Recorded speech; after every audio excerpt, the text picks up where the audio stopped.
વાવ-થરાદ જિલ્લાના ધરણીધર તાલુકાના માવસરી પોલીસે ગેરકાયદેસર દારૂની હેરાફેરીનો પર્દાફાશ કર્યો છે। એક સ્વિફ્ટ કારમાંથી ભારતીય બનાવટનો વિદેશી દારૂ અને બિયર ટીનનો મોટો જથ્થો જપ્ત કરવામાં આવ્યો છે। આ મામલે આરોપી વિરુદ્ધ ગુનો નોંધી વધુ તપાસ હાથ ધરવામાં આવી છે। પોલીસને મળેલી બાતમીના આધારે માવસરી પોલીસ સ્ટાફે GJ05 JK 7051 નંબરની સ્વિફ્ટ કારને રોકવાનો પ્રયાસ કર્યો હતો।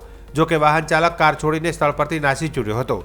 પોલીસે કારની તલાશી લેતા તેમાંથી દારૂનો જથ્થો મળી આવ્યો હતો।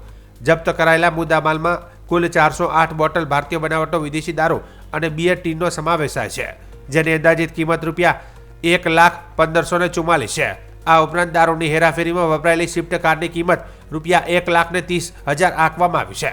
આ પોલીસે કુલ ₹4,15,44નો મુદ્દામાલ જપ્ત કર્યો છે।